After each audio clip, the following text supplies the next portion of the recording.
Bayangkan jika uang negara ratusan triliun rupiah tidak masuk ke kas negara, tidak langsung memperkuat APBN, tapi justru diputar di luar, bahkan dipakai membeli utang pemerintah itu sendiri. Inilah yang membuat Menteri Keuangan Purbaya Yudi Sadewa turun langsung dan terlihat sangat geram. Karena jika ini dibiarkan, yang terancam bukan hanya sistem keuangan, tapi masa depan ekonomi kita semua. Assalamualaikum warahmatullahi wabarakatuh. Sebelum kita masuk lebih dalam, pastikan kalian tekan tombol like supaya video ini menjangkau lebih banyak orang. Jangan lupa subscribe dan aktifkan lonceng notifikasi, agar kalian tidak ketinggalan pembahasan penting soal ekonomi dan politik nasional. Tulis juga pendapat kalian di kolom komentar, karena diskusi sehat dari publik adalah bagian dari pengawasan demokrasi. Pagi itu angka-angka di layar rapat terlihat rapi dan mengkilap. Namun di balik tabel, ada lubang besar yang sulit dijelaskan. Dividen BUMN yang seharusnya masuk APBN justru berbelok arah. Alirannya tidak menuju kas negara seperti mekanisme biasa. Semua data terlihat sah, tapi rasanya tidak wajar. Para pejabat saling bertukar pandang tanpa suara. Dan di tengah ruangan, Purbaya mulai mengernyitkan dahi. Ia meminta penjelasan dengan nada yang masih tenang. Grafik diputar, presentasi dilanjutkan, istilah teknis dilontarkan. Jawaban terdengar panjang namun mengambang. Tidak satu pun langsung menjawab inti pertanyaan. Mengapa uang tidak masuk APBN lebih dulu? Mengapa diputar di luar sistem fiskal utama? Dan mengapa semua ini baru terungkap sekarang? Nama Danantara mulai sering disebut dalam paparan. Disebut sebagai kendaraan investasi strategis negara. Disebut sebagai alat optimalisasi aset BUMN. Namun penjelasan berhenti pada jargon kebijakan. Tidak menyentuh risiko fiskal yang sebenarnya. Tidak menyentuh dampak pada stabilitas anggaran. Purbaya mencatat semuanya dalam diam yang berat. Beberapa staf mulai merasa udara ruangan menegang. Nada suara Purbaya berubah sedikit demi sedikit. Pertanyaannya makin tajam dan langsung ke inti. Ia tidak lagi meminta teori, tapi meminta angka nyata. Ia tidak lagi ingin konsep, tapi alur uang sebenarnya. Wajah para penyaji mulai terlihat tegang. Rapat yang awalnya formal berubah jadi interogasi. Ketika data lanjutan ditampilkan, kejanggalan makin jelas. Dana BUMN justru dipakai membeli obligasi pemerintah. Artinya negara meminjam dari uangnya sendiri. Sebuah lingkaran keuangan yang tampak absurd. Secara hukum bisa saja sah. Namun secara logika fiskal sangat berbahaya. Dan Purbaya tidak menyukai permainan semacam itu. Rapat ditutup tanpa kesimpulan resmi hari itu. Namun api sudah terlanjur menyala di pikiran Purbaya. Ia tahu ini bukan sekadar salah input data. Ia mencium pola yang lebih besar dan sistemik. Sesuatu yang jika dibiarkan bisa jadi bom waktu. Dan ia memutuskan untuk turun langsung. Tanpa protokoler panjang, tanpa pemberitahuan berlebihan.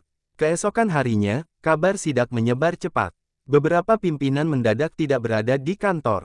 Sebagian staf terlihat sibuk mengamankan dokumen. Telepon berdering tanpa henti di banyak ruangan. Tidak ada yang tahu seberapa jauh Purbaya akan masuk. Tidak ada yang tahu apa yang akan ia bongkar. Yang jelas, suasana berubah drastis sejak pagi. Purbaya datang tanpa rombongan besar. Namun kehadirannya cukup membuat lorong sunyi. Ia langsung meminta akses ke data transaksi. Bukan ringkasan, tapi detail sampai level rekening. Permintaan itu membuat beberapa orang saling pandang. Sebagian mencoba berdalih soal prosedur internal. Namun Purbaya tidak datang untuk mendengar alasan. Ketika data dibuka, pola berulang mulai terlihat. Dana besar diputar cepat antar entitas. Beberapa investasi tampak tidak berdampak langsung ke publik. Namun risikonya tetap ditanggung negara. Struktur ini tidak salah secara hukum. Tapi sangat rawan jika pengawasan longgar. Dan celah inilah yang membuat Purbaya murka. Ia bertanya tentang sistem kontrol internal. Ia bertanya tentang mitigasi risiko fiskal. Ia bertanya tentang siapa yang memberi persetujuan akhir. Jawaban kembali berputar pada istilah teknis. Tidak satu pun menyebut tanggung jawab personal. Tidak satu pun menyebut mekanisme sanksi. Dan itu membuat suasana semakin panas. Beberapa pimpinan kunci justru tidak bisa ditemui. Alasannya rapat, perjalanan dinas, atau urusan luar kota. Namun informasi itu terasa terlalu rapi. Seolah semua sudah diatur sebelumnya. Purbaya tidak berkomentar, tapi ekspresinya jelas. Ia tahu ini bukan kebetulan semata. Ada sesuatu yang sedang disembunyikan. Sidak hari itu berakhir dengan catatan panjang. Tidak ada pernyataan publik yang langsung keluar. Namun pesan internal sudah sangat keras. Evaluasi menyeluruh akan dilakukan, dan struktur pengelolaan dana akan diperiksa. Bukan hanya alurnya, tapi juga motifnya. Dan ini baru awal dari badai besar. Skema memutar uang negara terlihat canggih di atas kertas. Namun di lapangan, risikonya menumpuk diam-diam.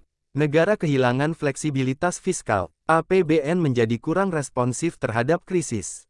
Dan cadangan kas tidak lagi sekuat yang dikira. Semua ini terjadi tanpa disadari publik. Karena datanya tersebar dalam banyak laporan terpisah. Purbaya memahami bahwa investasi penting. Namun prioritas fiskal tidak boleh dikorbankan. Negara butuh likuiditas, bukan sekadar imbal hasil. Negara butuh ruang gerak, bukan jebakan skema. Jika krisis datang, uang harus siap pakai. Bukan masih terikat dalam instrumen jangka panjang. Dan inilah yang membuatnya sangat khawatir. Beberapa ekonom mulai mengangkat isu ini. Namun suaranya tenggelam oleh narasi besar investasi. Publik lebih mudah terpukau oleh angka potensi untung. Padahal risiko jarang dibicarakan. Padahal dampaknya bisa sistemik. Dan ketika masalah muncul, biasanya sudah terlambat. Inilah pola klasik yang ingin dicegah Purbaya. Ia melihat pola lama dalam wajah baru. Di mana kebijakan terlihat pintar, tapi rapuh. Di mana laporan terlihat hijau, tapi pondasinya rapuh. Di mana semua tampak legal, tapi tidak sehat. Dan pengalaman masa lalu membuatnya waspada. Ia tahu krisis tidak pernah datang dengan tanda. Ia datang ketika semua orang merasa aman. Karena itu kemarahan Purbaya bukan soal emosi pribadi. Ini tentang tanggung jawab fiskal nasional. Ini tentang kepercayaan publik terhadap negara. Ini tentang masa depan anggaran sosial. Jika APBN terganggu, rakyat yang pertama terdampak. Dan itu bukan risiko yang bisa ditoleransi. Tidak peduli seberapa cantik skema investasinya. Maka ia mulai menyusun langkah lanjutan. Audit mendalam menjadi agenda utama. Koordinasi lintas lembaga mulai diperketat. Dan laporan internal mulai dikaji ulang. Ini bukan sekadar evaluasi administratif. Ini sudah masuk wilayah kebijakan strategis. Dan taruhannya adalah stabilitas ekonomi nasional. Semakin dalam data dibuka, semakin rumit jejaringnya. Tidak hanya soal institusi, tapi juga individu. Relasi lama muncul dalam struktur baru. Nama-nama yang dulu berdekatan kini muncul lagi. Tidak selalu dalam posisi formal, namun cukup dekat untuk mempengaruhi keputusan. Dan ini yang membuat situasi makin sensitif. Nepotisme tidak selalu terlihat sebagai penunjukan langsung. Kadang hadir dalam rekomendasi yang tidak tertulis. Kadang dalam proyek yang terus berulang. Kadang dalam jaringan yang terlalu solid. Semua terlihat profesional di permukaan. Namun jika ditelusuri, polanya terasa aneh. Dan Purbaya tidak buta terhadap hal semacam ini. Ia tahu isu ini sangat berbahaya jika dibuka sembarangan. Namun lebih berbahaya lagi jika ditutup rapat. Karena, ketika publik tidak tahu, penyimpangan tumbuh. Dan ketika pengawasan lemah, kekuasaan menjadi nyaman. Inilah alasan ia memilih jalur institusional. Bukan sensasi, tapi perbaikan sistem. Meski risikonya tetap besar bagi dirinya sendiri. Tekanan politik mulai terasa dari berbagai arah. Ada yang meminta isu ini tidak diperbesar. Ada yang menyarankan penyelesaian internal saja. Ada yang mengingatkan stabilitas pasar. Namun Purbaya memegang prinsip berbeda. Stabilitas jangka pendek tidak boleh menutup risiko jangka panjang. Dan ia tidak ingin mengorbankan akal sehat publik. Ia tahu keputusannya tidak akan populer. Namun ia juga tahu diam jauh lebih berbahaya.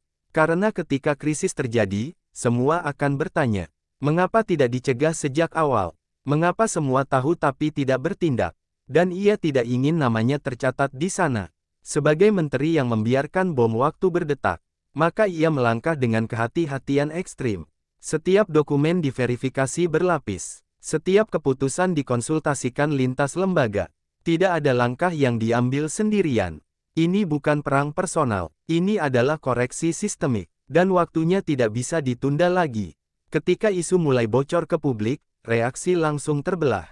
Sebagian mendukung langkah Purbaya sepenuhnya. Sebagian lain menilai ini hanya salah paham teknis. Narasi mulai saling bertabrakan di media sosial. Isu ekonomi berubah jadi isu politik, dan emosi publik mulai ikut terbakar. Padahal persoalannya jauh lebih kompleks dari sekadar drama.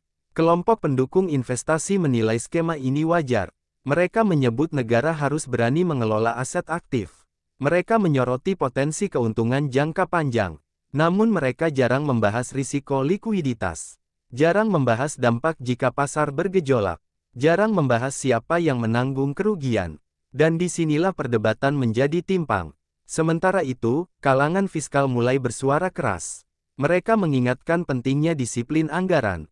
Mereka menyoroti fungsi APBN sebagai tameng krisis. Jika tameng ini rapuh, dampaknya bisa luas. Mulai dari subsidi, bantuan sosial, hingga pembangunan daerah. Semua bisa terganggu dalam satu tarikan napas. Dan itulah yang membuat isu ini sangat krusial. Media mulai mengangkat konflik sudut pandang ini.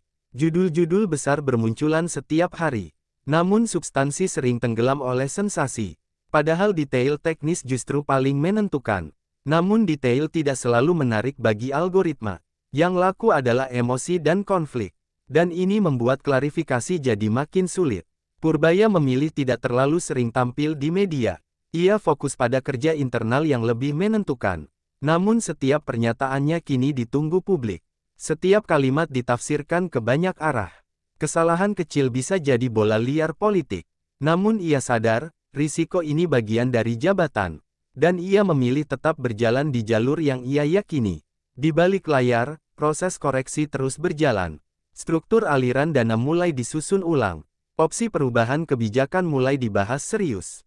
Tidak lagi sekadar evaluasi ringan, namun juga kemungkinan revisi regulasi. Dan semua pihak kini tahu, masalah ini nyata. Bukan sekadar isu yang dibesar-besarkan. Diskusi kini berpindah ke level pengambil keputusan tertinggi. Risiko fiskal mulai dipetakan secara nasional. Skenario krisis disimulasikan ulang. Dan hasilnya tidak semuanya menggembirakan. Beberapa model menunjukkan tekanan serius pada APBN, terutama jika terjadi guncangan global mendadak. Dan ini membuat kewaspadaan semakin meningkat. Purbaya mempresentasikan temuannya secara lugas. Tanpa drama, tanpa menyalahkan secara personal. Ia fokus pada struktur, bukan pada individu. Namun pesan utamanya sangat jelas. Skema ini perlu dikoreksi sebelum terlambat. Karena ketika krisis datang, ruang manuver sangat sempit, dan kesalahan kecil bisa berlipat ganda dampaknya. Sebagian pihak masih mencoba mempertahankan sistem lama. Mereka berargumen bahwa perubahan akan mengguncang pasar. Mereka khawatir kepercayaan investor terganggu. Namun Purbaya menekankan sudut pandang berbeda. Kepercayaan publik sama pentingnya dengan kepercayaan pasar.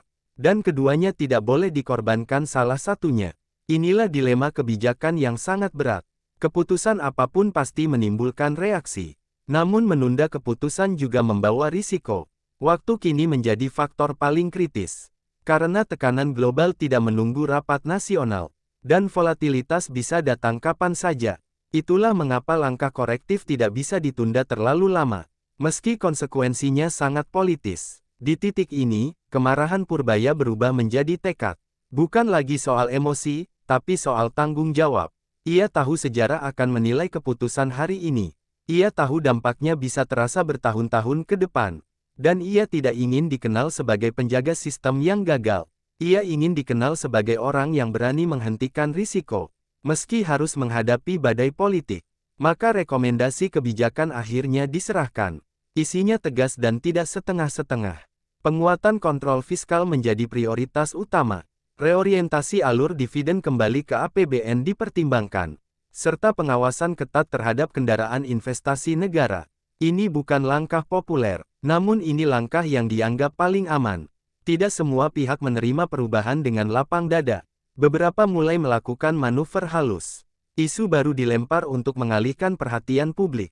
Narasi keberhasilan investasi diperbesar di media, seolah masalah fiskal hanya kekhawatiran berlebihan. Namun data internal tetap menunjukkan risiko nyata, dan Purbaya tidak tergoda oleh pencitraan. Tekanan datang tidak hanya dari dalam negeri.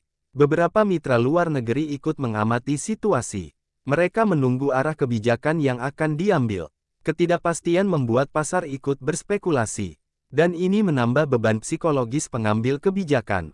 Namun keputusan tetap harus diambil. Karena membiarkan ketidakpastian juga berbahaya. Purbaya mulai memperkuat komunikasi internal. Ia memastikan semua staf memahami risiko dan tujuan. Ia tidak ingin ada kebingungan di level teknis. Karena satu kesalahan kecil bisa berdampak besar. Koordinasi lintas kementerian diperketat, dan jalur pengawasan diperluas. Ini bukan kerja satu lembaga saja. Beberapa kebijakan penyesuaian mulai diterapkan bertahap. Tidak langsung drastis agar tidak mengejutkan sistem. Namun arah perubahannya jelas. Fungsi APBN kembali ditekankan sebagai pusat fiskal. Sementara investasi ditempatkan dalam kerangka lebih terkontrol. Langkah ini perlahan menenangkan sebagian kekhawatiran. Meski kritik masih terus berdatangan, publik mulai melihat bahwa ini bukan konflik personal. Ini adalah pertarungan dua filosofi pengelolaan negara, antara agresif mengejar imbal hasil, dan berhati-hati menjaga stabilitas fiskal. Keduanya penting, namun harus seimbang. Dan keseimbangan inilah yang sedang diperjuangkan. Bukan kemenangan satu pihak atas pihak lain. Meski demikian, perjalanan masih panjang. Belum semua celah tertutup sempurna. Belum semua struktur dibenahi tuntas. Namun arah perbaikan sudah mulai terlihat. Dan itulah yang paling penting pada tahap ini. Karena sistem tidak bisa diperbaiki dalam semalam. Namun harus dimulai dengan keputusan berani. Di ruang-ruang rapat tertutup, debat masih terus berlangsung. Setiap pihak membawa data dan kepentingannya sendiri. Ada yang berbicara soal peluang, ada yang bicara soal risiko. Dan keduanya sama-sama punya dasar kuat. Namun keputusan negara tidak bisa hanya berdasarkan potensi untung. Ia juga harus mempertimbangkan skenario terburuk. Dan disinilah peran fiskal menjadi sangat penting. Purbaya terus menekankan fungsi APBN sebagai penyangga. Tanpa kas kuat, negara akan selalu reaktif. Bukan proaktif menghadapi krisis. Dan negara yang reaktif selalu terlambat. Sejarah krisis global sudah memberi banyak pelajaran. Namun pelajaran sering dilupakan saat ekonomi sedang stabil. Inilah siklus yang ingin ia putus. Sebagian pihak mulai menyadari argumen ini masuk akal. Namun perubahan kebijakan selalu membawa korban politik. Ada reputasi yang dipertaruhkan. Ada proyek besar yang harus disesuaikan. Dan ada kepentingan yang harus dikorbankan. Namun kepentingan negara harus tetap di atas segalanya. Dan inilah garis tegas yang ditarik Purbaya. Diskusi mulai mengarah pada reformasi tata kelola. Bukan hanya pada alur dana, tapi juga struktur pengambilan keputusan. Siapa yang boleh menyetujui investasi besar? Siapa yang mengawasi? Dan siapa yang bertanggung jawab? Transparansi menjadi kata kunci yang terus diulang. Tanpa itu, sistem akan selalu rawan disalahgunakan. Dan kepercayaan publik akan terus terkikis. Langkah-langkah ini mulai menuai reaksi beragam. Ada yang menyambut, ada yang menolak, ada yang diam. Namun dinamika ini menunjukkan satu hal penting. Bahwa isu ini tidak bisa lagi disapu di bawah karpet. Ia sudah menjadi diskursus nasional. Dan itu berarti sistem sedang dipaksa untuk berubah. Meski perubahan selalu terasa menyakitkan di awal. Purbaya sendiri menyadari beban yang ia pikul. Namun ia memilih tidak menghindar. Baginya, jabatan bukan sekadar posisi politik. Tapi amanah untuk menjaga stabilitas negara. Dan selama ia masih di kursi itu, ia akan terus mendorong koreksi sistem. Meski jalannya penuh tekanan, pertanyaan besar kini menggantung di benak publik. Apakah risiko fiskal sudah benar-benar terkendali? Atau hanya sementara ditutupi oleh perbaikan parsial? Karena sistem keuangan sangat kompleks. Dan celah bisa muncul kembali jika lengah. Inilah tantangan terbesar reformasi fiskal. Menjaga konsistensi di tengah perubahan politik. Purbaya menyadari tugasnya tidak selesai dengan satu kebijakan. Ia harus memastikan sistem baru benar-benar berjalan. Bukan hanya tertulis di atas kertas. Namun juga dipatuhi dalam praktik sehari-hari. Karena budaya birokrasi sering lebih kuat dari regulasi.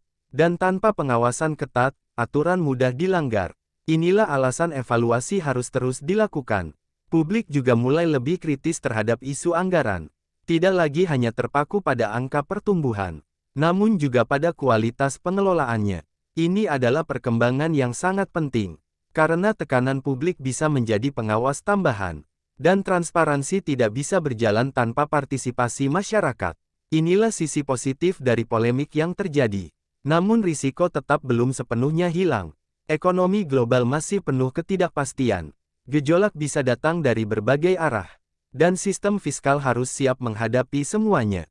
Jika APBN kuat, negara bisa bernapas. Jika APBN lemah, dampaknya langsung ke rakyat.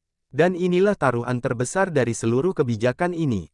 Apakah Danantara akan kembali ke tujuan awalnya? Sebagai alat penguatan aset, bukan sumber risiko baru.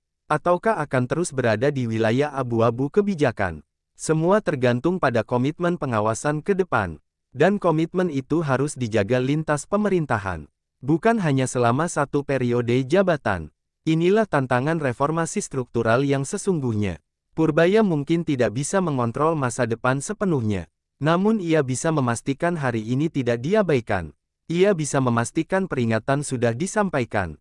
Dan perbaikan sudah dimulai. Selebihnya akan menjadi ujian bagi sistem negara. Apakah mampu belajar dari hampir krisis? Atau baru bergerak setelah krisis benar-benar datang? Kisah ini bukan tentang satu orang yang marah. Ini tentang sistem yang hampir kehilangan keseimbangannya. Tentang keputusan besar yang sering tersembunyi dari publik. Dan tentang uang negara yang seharusnya dijaga bersama. Purbaya hanya menjadi wajah dari peringatan itu. Namun tanggung jawabnya jauh lebih luas dari satu kementerian. Ini adalah soal masa depan pengelolaan keuangan negara.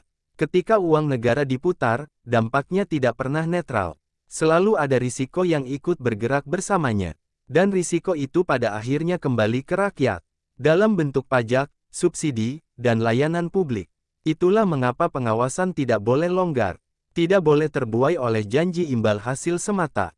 Karena stabilitas lebih mahal dari sekadar keuntungan. Danantara bisa menjadi alat kekuatan ekonomi nasional. Namun juga bisa menjadi sumber masalah jika salah arah. Semua tergantung pada tata kelola dan niat kebijakan. Apakah berpihak pada ketahanan jangka panjang? Atau sekadar mengejar pencapaian jangka pendek? Inilah pertanyaan besar yang masih harus dijawab. Dan jawabannya menentukan arah ekonomi bangsa. Polemik ini membuka mata banyak pihak. Bahwa transparansi bukan sekadar slogan reformasi. Ia adalah kebutuhan mutlak dalam negara modern. Tanpa itu, kesalahan mudah terulang. Dan krisis hanya tinggal menunggu waktu. Karena sistem yang tidak diawasi selalu rapuh. Tidak peduli seberapa hebat desainnya di atas kertas. Apakah bom waktu ini berhasil dijinakkan? Atau hanya ditunda ledakannya? Itu masih menjadi pekerjaan rumah besar. Namun setidaknya peringatan sudah berbunyi keras. Dan langkah korektif sudah mulai dijalankan. Meski belum sempurna, arah perbaikan sudah terlihat. Dan itu memberi harapan di tengah kegelisahan publik. Pada akhirnya, yang dipertaruhkan bukan reputasi pejabat. Bukan pula citra lembaga atau proyek besar. Yang dipertaruhkan adalah kepercayaan rakyat pada negara. Dan kepercayaan itu dibangun dari keputusan sulit yang jujur. Jika sistem dijaga, masa depan bisa lebih aman. Jika diabaikan, krisis hanya soal waktu. Dan karena itulah cerita ini belum benar-benar berakhir. Jadi pertanyaannya sekarang bukan lagi siapa yang benar atau salah. Pertanyaannya, apakah sistem pengelolaan uang negara kita sudah cukup aman dari kepentingan dan kelalaian? Karena ketika uang negara diputar tanpa pengawasan ketat, risikonya tidak pernah hilang, hanya berpindah tempat. Dan pada akhirnya, rakyatlah yang selalu menanggung akibatnya. Apakah peringatan dari Purbaya ini akan benar-benar diikuti dengan perbaikan nyata? Ataukah kita hanya akan bereaksi setelah krisis datang menghantam? Jawabannya ada pada keputusan yang diambil hari ini. Terima kasih sudah menonton sampai akhir. Dukung channel ini dengan like, komentar, dan share. Dukungan kalian membuat konten edukasi seperti ini terus bisa kami hadirkan. Semoga video ini menambah wawasan dan membuat kita lebih kritis sebagai warga negara. Sampai jumpa di video berikutnya.